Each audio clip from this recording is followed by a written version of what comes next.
And Bill made the other connection in the lobby of the Mayflower Hotel was Bill discovered at that moment that he needed to talk to another drunk, not to help the other drunk, but to maintain his own sobriety. That was not a small revelation that he made. So when he went to that man, it wasn't to inform the man. Okay, it was also to maintain his own sobriety. There was a humility in that approach that might not have been there when you were trying to tell someone about your spiritual revelation. So at that moment, Bill said, we got to get this message out. There's just, lots of people who need this message, and they made a decision to write the book. And over the next year and a half, they wrote the big book of Alcoholics Anonymous, primarily authored by Bill, but the first 3 or 4 chapters were roughed out by Bill, sent to both groups in New York and Akron, and kind of jostled back and forth. And then when the project kind of bogged down, Bill kind of took it by the horns, as I understand it. I don't know if that, and wrote most of the rest of the book. And then they sent out the manuscripts. I don't know how many they sent out to people. And many of you have probably seen the original manuscript where the steps are in the I form. And after you get done, when you read, how it works, and you get down, and it says, that probably no human power could have relieved it. God couldn't would if he were sought. And it said, if you've read so far and don't agree with this, please throw this away, throw it away, or else reread it. And but there were a lot of comments. Maybe the greatest of which is that the we got put into the steps rather than I.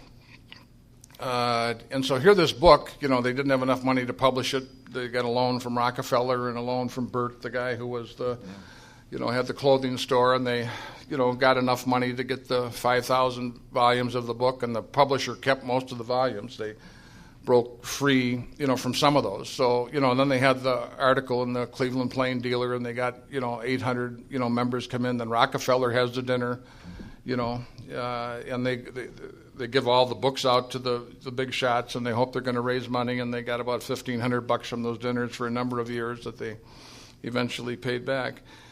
But if we know more about that story, it is just at the last moment. They didn't have the money, and somehow it came, and they just, couldn't get the books, and it was just, and for a man to have written that book with 3.5 years of sobriety, or 4.5 years of sobriety.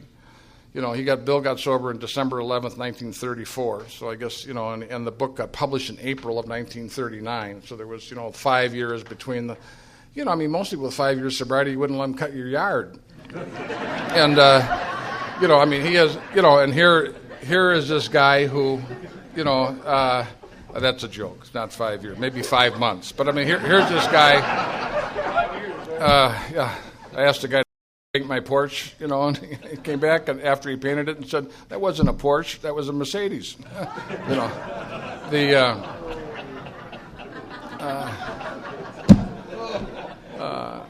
But Rockefeller throws the dinner. Bill wanted to get the Reader's Digest to review the book, and Bill wanted Rockefeller to give him a big endorsement, and Bill wanted to make a lot of money. They sold stock. They raised the stock to go do the book. And then at the dinner, Rockefeller said, that money was going to ruin this thing by accident. By accident, what he said is this is a work of, we got some of the greatest principles that have helped us stay alive over a period of time, and then the Jack Alexander article in 1941. But the book, the codification of the principles, spiritual principles that we have.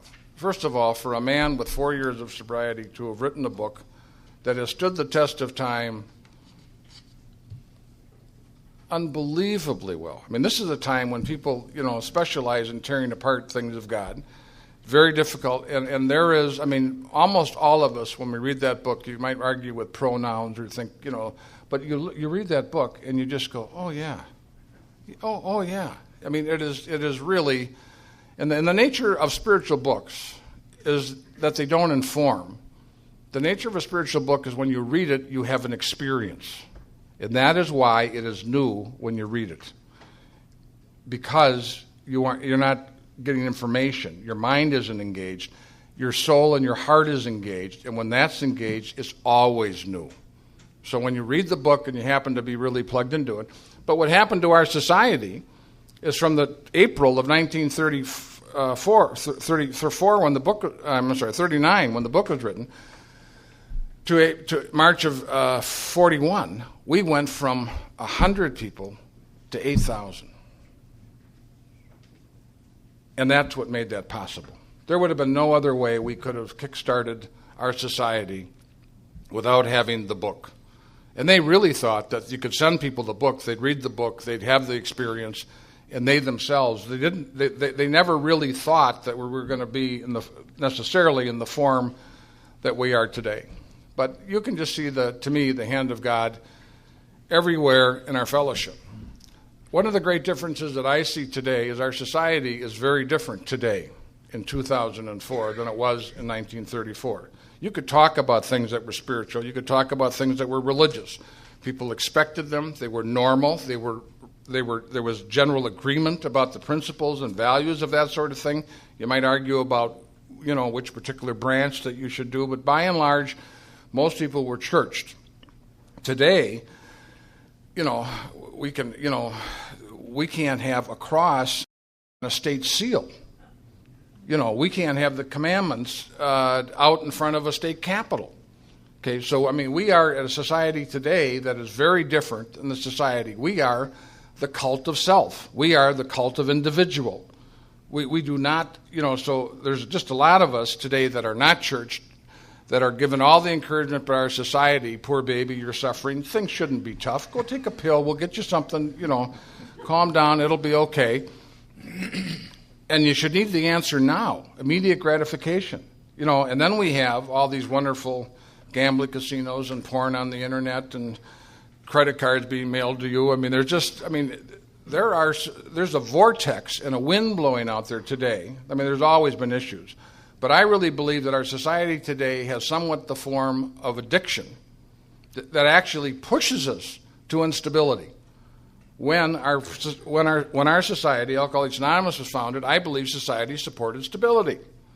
And so some of us, if we're sitting out there wondering why our thinking always isn't very good, wondering why we're having trouble, if you're not kind of centering yourself in some of the messages that we have, and you're unaware that the wind's blowing, and you wonder why your golf ball's going left. There's a 40-mile-an-hour wind out there, Tiger, and if you aren't hanging on to something, you're going to go left. And I really think that is one of the great differences today, is that I think the men and women in the early days that got sober really wanted to conform. They really felt the pain of nonconformity and wanted to take on the responsibilities of their life. Today, the message of the world is your responsibility is to you. Just do your own thing. Take care of yourself. You're the most important person in the world. And as we will get into spiritual principles, our book says serving others is important. Having God be the center of your life. And I really think that message is not out there in society today, and it is hard for us to grab a hold of and hang on to. And that's part of what happened when Jung says, there's been spiritual transformations, the central idea, what he said to Roland, there are people that the very central ideas and values of their lives are transformed. That's not an alteration. That's not an improvement. That is a transformation. And when those are changed around, when you have an alteration in how you be, everything you do changes. That's a transformation. And that's what I think when Sandy talks about we've got a solution, it's really a solution.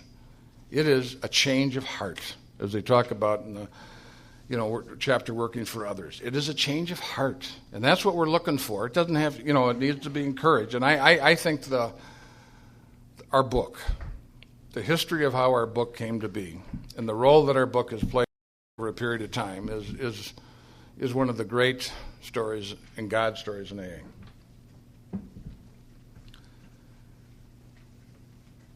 We're there. Look at that. Okay, here we go. Am I starting?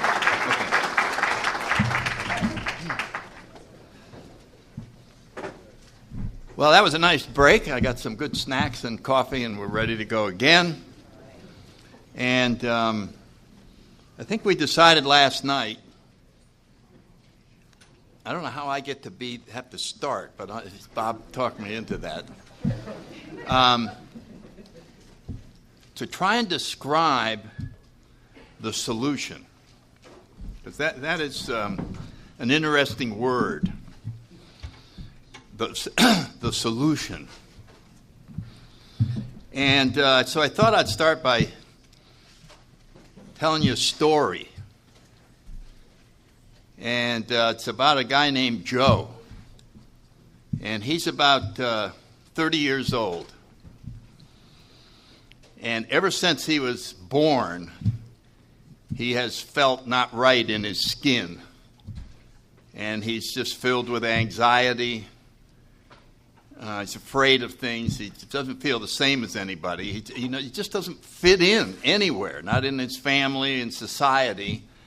But he's trying to hang on. He's keeping his job. He's afraid to ask girls out. He can't dance. He just has that feeling like, man, is it hard to just be alive?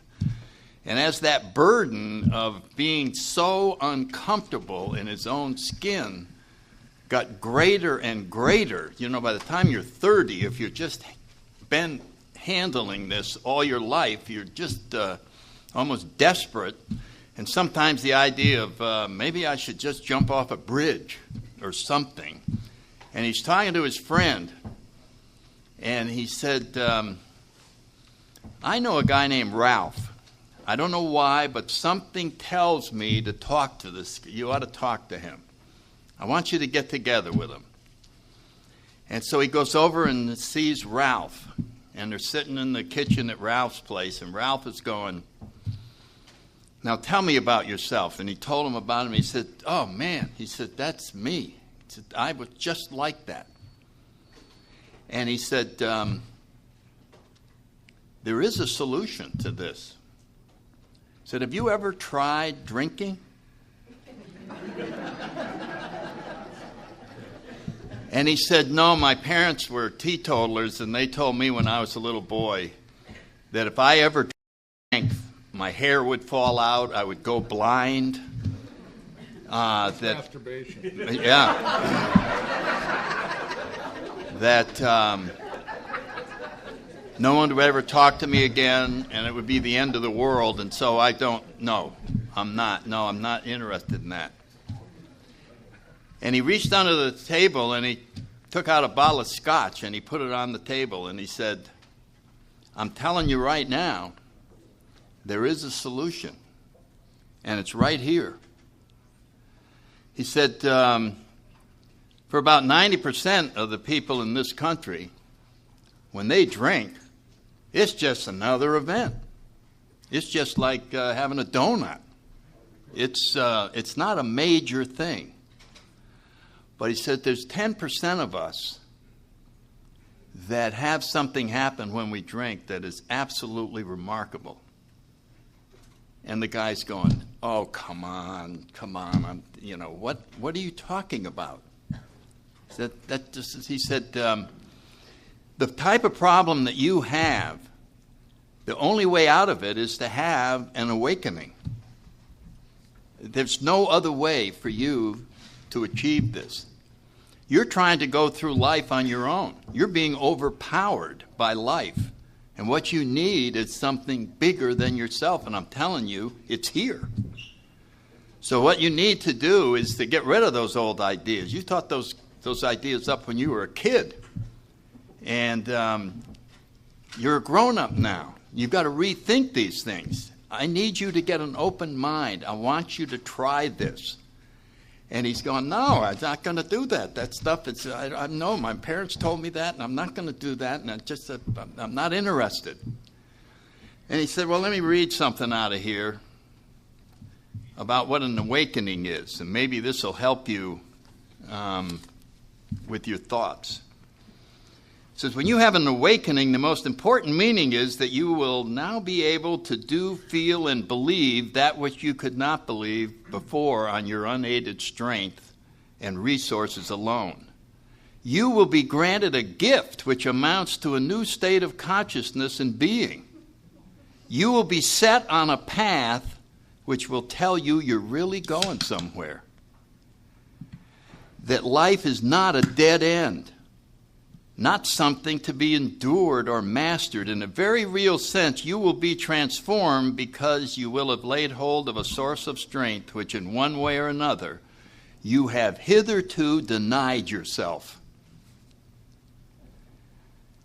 You will find yourself in possession of a degree of honesty, unselfishness, peace of mind, and love, which you thought yourself quite incapable. What you will receive is a free gift, and yet, at least in some small part, you have to make yourself ready to receive it. And so when we talk about you starting to drink this wonderful answer, we call it a spirit. That's what this liquid is called, is a spirit. And this is a solution to your problems. If you will do what I suggest to you, you will know how to dance.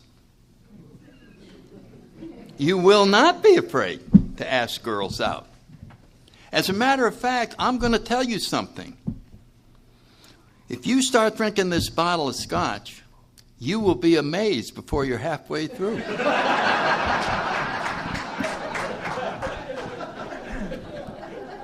You are going to know a new freedom and a happiness. You will not regret the past. You will comprehend the word serenity, and you will know peace.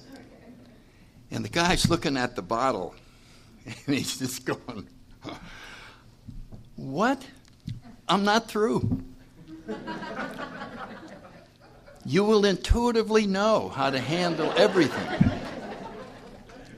And the man said, I think those are rather extravagant promises myself.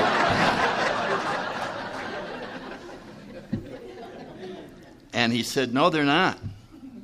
All of these will come true, but you have to work for them. I'm going to tell you something about this before you start. Half measures will avail you nothing. Sippers do not make it in our program. You must completely abandon yourself to this bottle. You must take the idea that somehow you can exist without this, and that idea has to be smashed. You have to surrender absolutely, and these great things will come to pass. And the guy looked at it, and he said, can I get you a glass? Are you ready? He said, I got to think it over.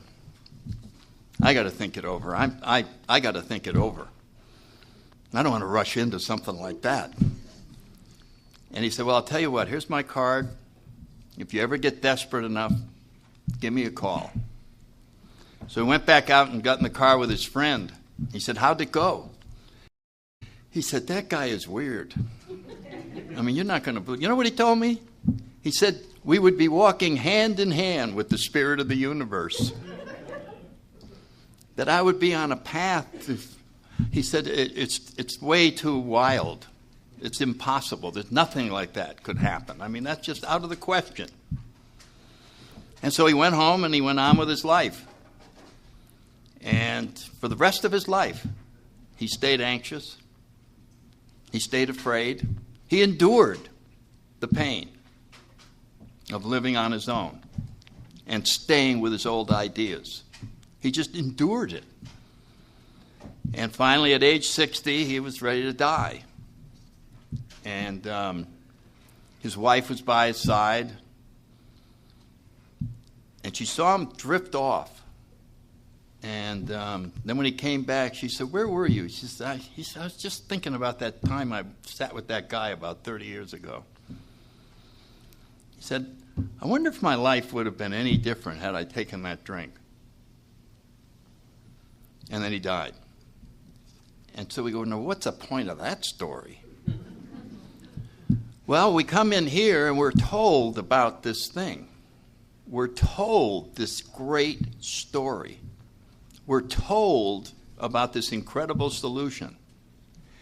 And our ego says, no way. No way am I going to be walking hand in hand with the spirit of the universe. When I was a little kid, I saw a cross and it told me, no way could this remarkable an event come to pass in my life. Those are extravagant promises.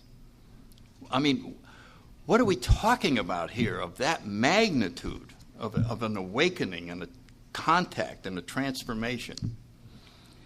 And we go back, and there's the entire program is captured in one sentence in the chapter to the agnostic. And it's talking about our big book. And it said, the main object of this book is to enable you to find a power greater than yourself, and then comes the most important part of the sentence, which will solve your problems. What? So there it is. There is the solution. Find a power greater than yourself, which will solve your problems. Now, how does it solve your problems? When we're near this power, there are no problems. That's how it solves them. The solution is not a traditional one that we're accustomed to seeing. What the man told the other man about the alcohol, the spirit, is exactly true. These things happen in the words that are used. Look at the verbs in the promises. Can you imagine going to a psychiatrist and he says, oh yes, I'm depressed, I'm anxious, I'm restless, I'm irritable, I'm discontent. All I do is think about myself. Well, don't worry, I'm going to talk to you a little while and self-seeking will slip away. I know you're all worried about money and all that stuff. Don't worry, it's going to leave you. It'll just leave you. There's no plan to get any money. There's no nothing. Don't worry, it's just going to leave you. These are spiritual verbs. These are verbs that are only used when there's a higher power involved. This isn't a normal solution. Somebody told me I could have fear of economic insecurity leave me with no money arriving.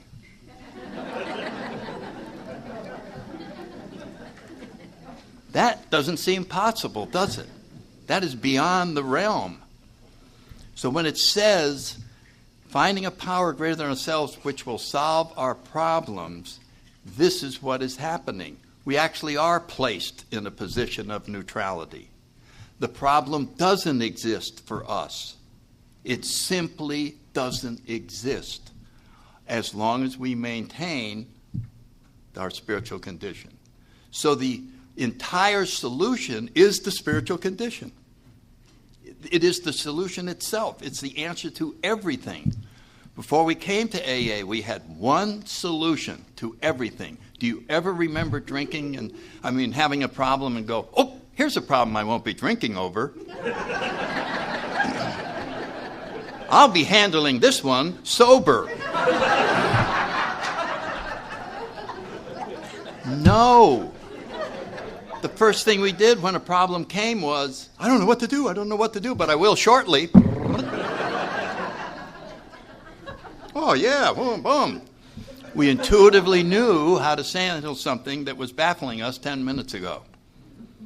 And so the solution is in the power. And this applies to when you're brand new, and it applies when we've been around for a long time. What does Bill say to those of us that have been around a long time and we're encountering a problem? Go on the meeting. The meetings don't seem as exciting. Something's going wrong in my life. He only has one answer. You know what the answer is? More spiritual growth. Oh yeah, no, you grew up to here. Now you got to grow more. It's only one answer, and so that's what the solution, as I would interpret it, is power. Power. And so the story, the guy was right. He was going to give him a solution. The problem was it was the wrong higher power. But it was an exact analogy to our program. Exact. You just get the power and the problems are resolved. It's not our job to resolve the problems. It's our job to do God's work. And the problems are all resolved. So that's my shot on it. I'll transfer over to you.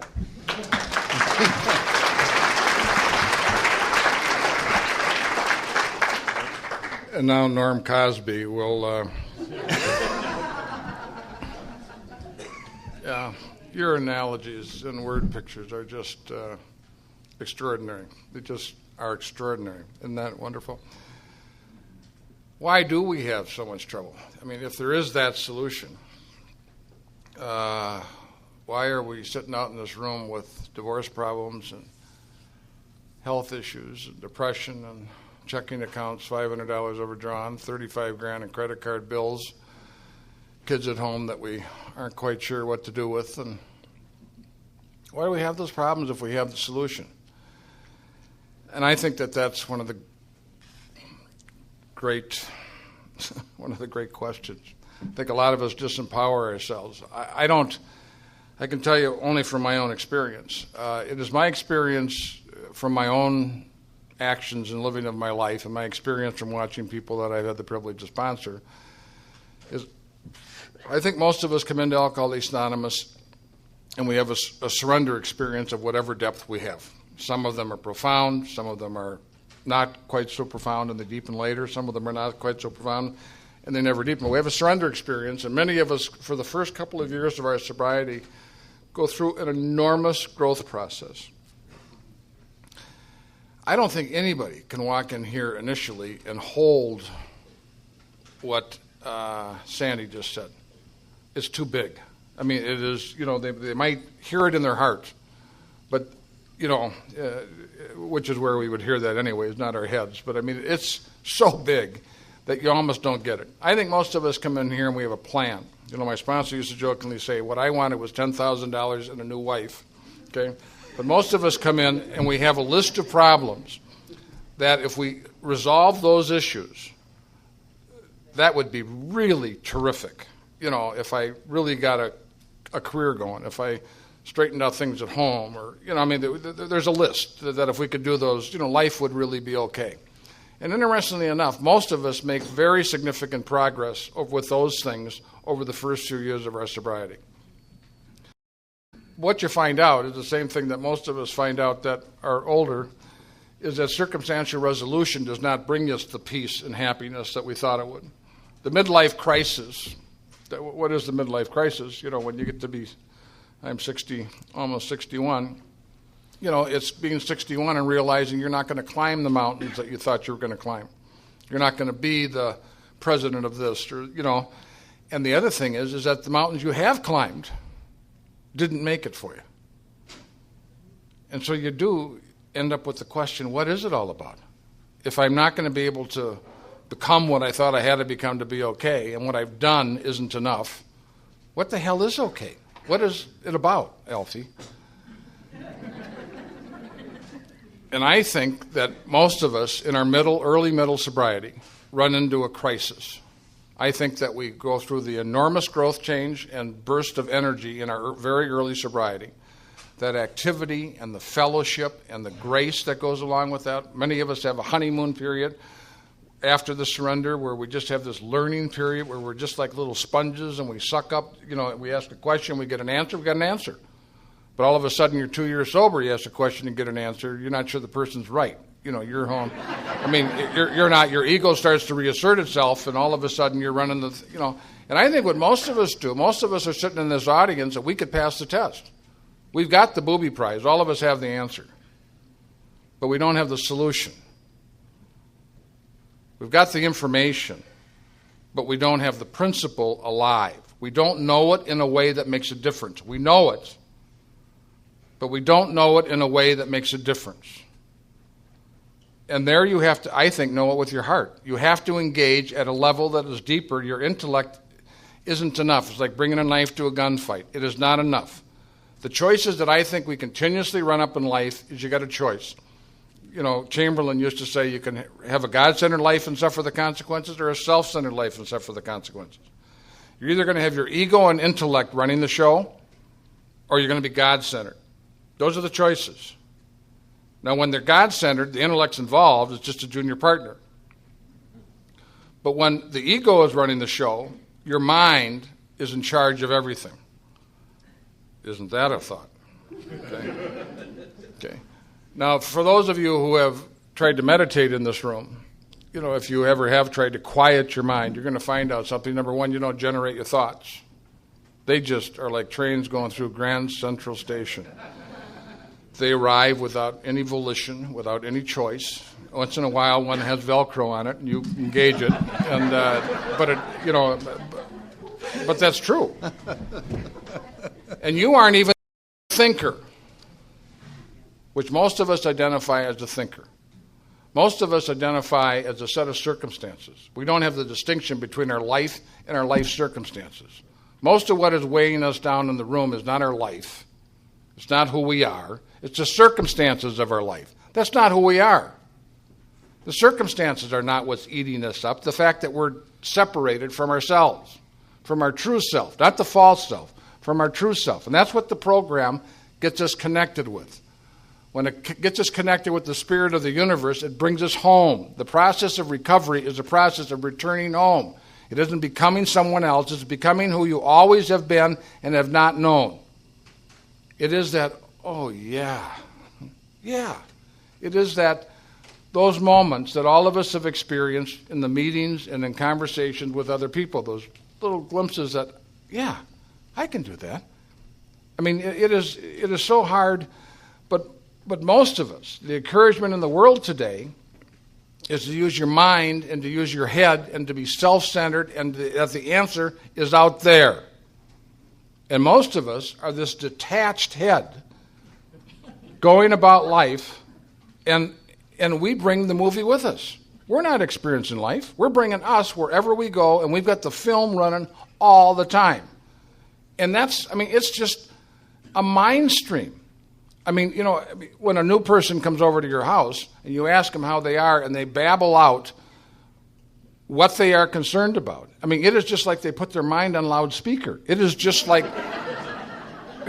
vomiting out this complex, painful angst that is going through their head, and that's their reality. Those thoughts, that pattern is their reality. You go talk to Sandy, I think, with 40 years of sobriety, and he's letting those trains go through the station. It isn't like he doesn't have insecurities. It isn't like I don't have insecurities. It isn't like I don't get thoughts of financial insecurity or sexual insecurity or, marital issues or children issues.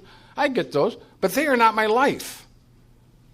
When I can do something about it and they're present, I engage them. When they don't, I let the train go through the station.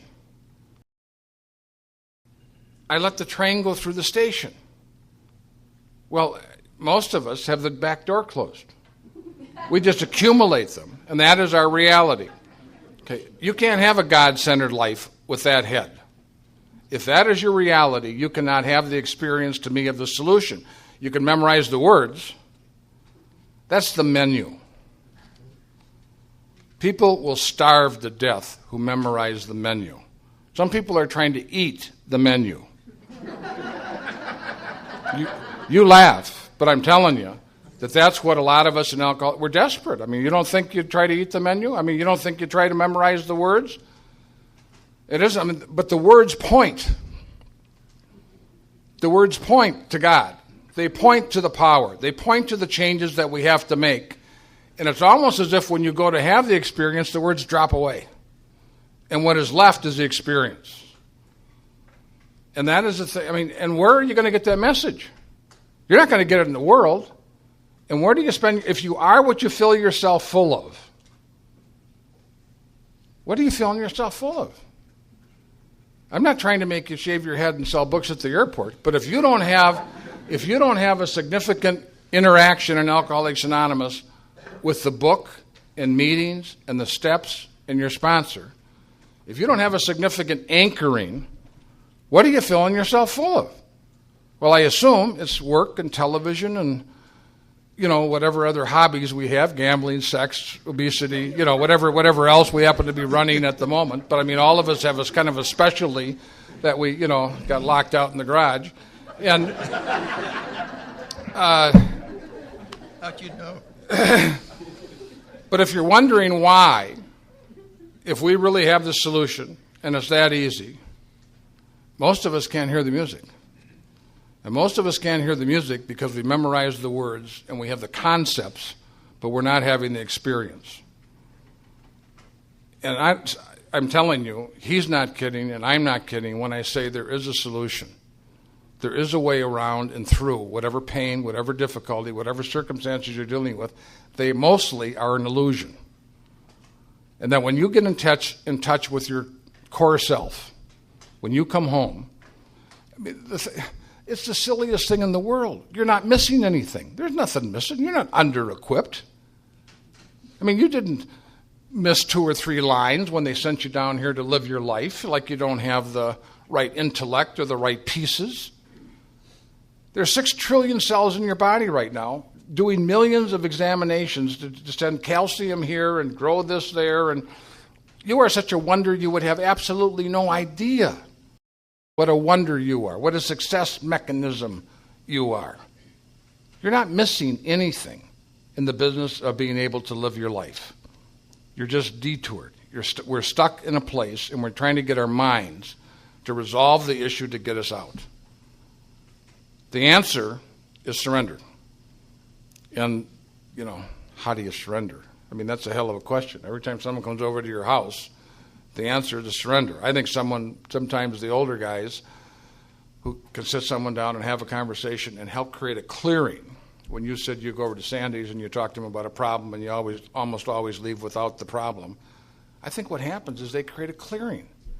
And they just go, oh, yeah, because nothing has happened to the circumstances. I mean, you go out to the car, not a thing has happened to the circumstances. You just get reminded, oh, yeah, I'm God's kid. I'm a prince, for Christ's sake. I own the kingdom, and I'm worried about my checkbook. Oh, I forgot. But it is,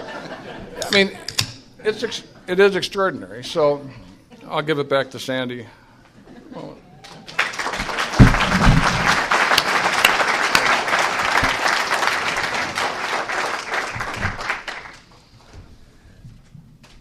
I was thinking about how a prayer might go. You might sit down in the morning and you may go get on your knees and go, God, I got a job interview at 10:30. I haven't had a job in 6 months. And I really need this job, and it's something I'd really enjoy doing. Could you please help me get rid of my fears so that I can be creative and really create a good impression and do the best that I can when I go on the interview? I just ask you to please do that for me, and I'll check in with you at the end of the day and let you know how it went. Now, that would be a prayer. But if we added what we might call meditation, which is listening to the prayer, we might finish the prayer and then sit there in silence. And we may hear something like this. Yeah, I heard your prayer. Why don't you take me with you on the interview? Why do you want to leave me here and go out there by yourself? You see how we're limiting ourselves? We got a plan, and then we go, here's the plan, God. Help me, and I'll be back. But I want to do it myself because I don't want to give you the credit all the time. You go to meetings and you go, God, God, God, God, God, God, God, God, God, God. What about me? Where am I in the equation? And this is kind of a struggle that we all have in this coexistence. We'll talk about this. I don't want to get into that, the riddle of our existence. But we do have a coexistence that we have as a living in the material world and the spiritual world at the same time. And we have to accept that this conflict exists, and we'll talk about that later. But I think one of the things that I find, I was talking to somebody right before we came back up here. Well, there's a couple of things. There were situations that I never knew I had choices in. When I was a teenager, if I was standing with 6 other teenage boys and another kid came up and he pointed right at me and he said, "You're ugly, your mother's ugly, and you're stupid, and so is she." And then my buddy said, "Are you going to let him get away with that?" I didn't know that I could say, yeah, I am going to let him just be stupid and stand there. Yeah, I am going to let him get away with that. He's a real jerk. Yeah. I didn't know that I had the freedom to not do what the crowd was telling me. I didn't know I had a choice of seeing things differently. I didn't know that I could put being undisturbed at the top of the list. And that was where you are the winner. That it's not competition. It is remaining in this undisturbed place. Now, as far as maintaining this, somehow I ended up, Bob and I didn't plan to end up being speakers anywhere. We just came to meetings. And it somehow just happened. We just ended up that somebody said, "Well, would you come over and talk at our group?" And somebody over there in my case, was from Baltimore. And the next thing I'm over there and I'm going, blah, blah, blah, and they go, "Oh, yeah, some guy from Pennsylvania said, oh, well, I heard this young jerk over there in Baltimore, and maybe we ought to get him up at our little deal." And we go around, and that was what was happening to me. And in 1975, I running around to these little things for about 5 years, and I was in Indiana with Wino Joe. And the Al-Anon speaker was Elsa Chamberlain. And she took a liking to me. She just, I don't know what it was, she just said, "Oh, God, that's so nice," or whatever. And she went back to Chuck. Now, I knew Chuck Chamberlain. I mean, everybody knew the word. You said Chuck Chamberlain, and it was like, "Oh, yeah. Because I had missed out on meeting Bill Wilson. Every year, Hal Marley would say, "Let's go up to New York, and you can meet Bill Wilson." And I don't have enough money. I don't have enough money to go to Washington to New York. And he said, "Well, he's going to die someday, and you're going to wish you had met him." Well, so I didn't. And, of course, it's my biggest regret.